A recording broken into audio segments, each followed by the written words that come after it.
Imaginez un instant que l'on puisse donner un ordre à une machine. Un ordre si clair, si parfait, qu'il soit impossible de se tromper. Eh bien, c'est exactement ça la puissance de l'algorithmique. C'est une méthode super rigoureuse pour construire des instructions qui sont, en gros, infaillibles. Aujourd'hui, on va décortiquer ensemble cette méthode. Alors, la grande question c'est comment on fait?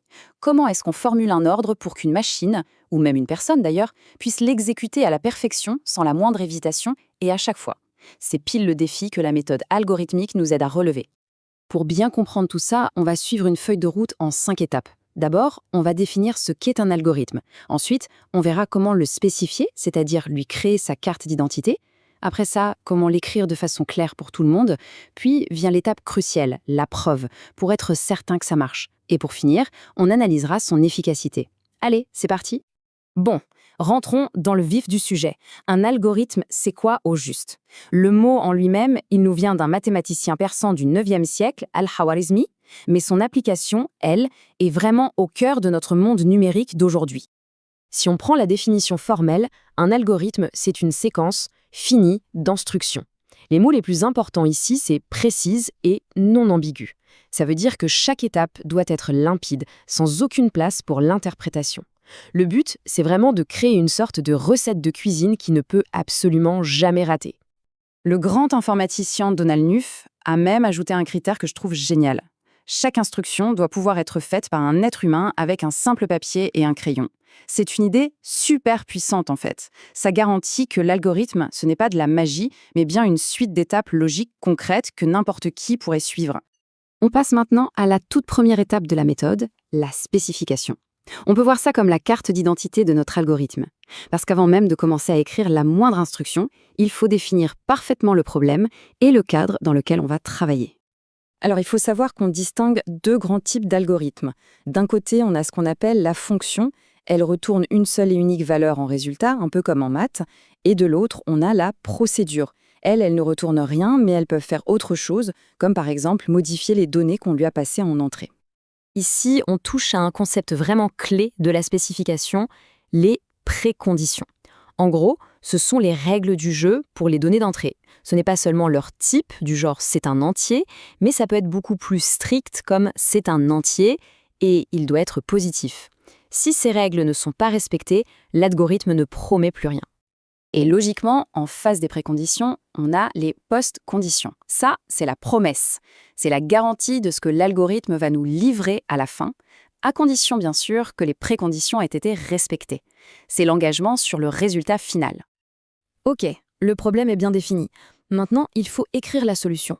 Et ça ne se fait pas dans n'importe quel langage de programmation. Non, on utilise une sorte de langage universel, un pseudocode, pour que l'algorithme soit compréhensible par tout le monde, qu'on code en Python, en Java ou autre. Et pour que ce soit super clair, on suit des règles d'écriture très précises. Par exemple, les mots importants comme tant que ou si sont mis en avant. On utilise une flèche pour dire « je mets cette valeur dans cette variable » pour ne pas confondre avec le test d'égalité.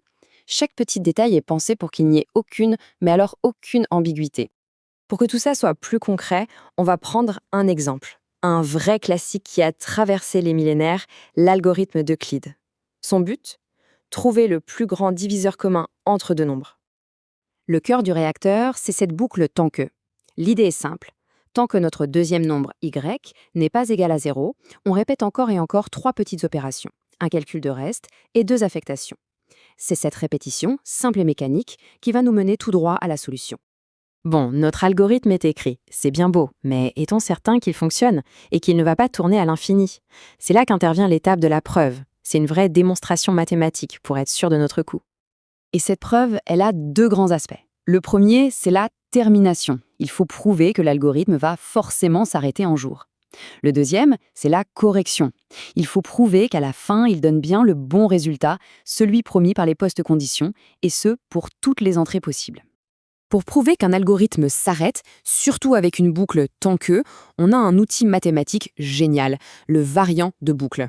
C'est quoi ce truc? C'est juste une valeur, un nombre entier, qui est toujours positif et qui, à chaque tour de boucle, diminue, obligatoirement.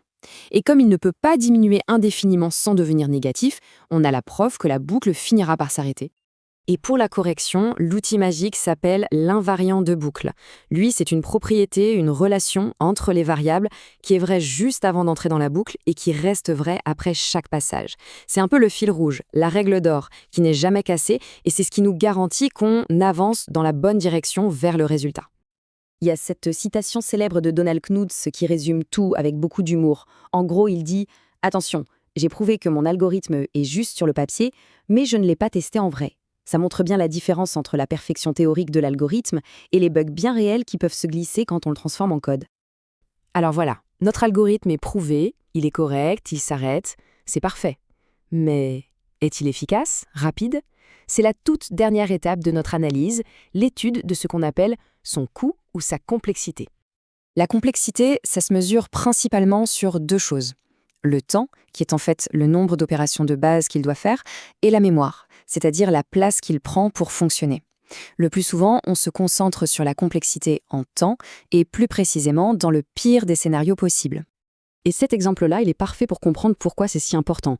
Un algorithme peut paraître super rapide quand on lui donne 10 notes à calculer.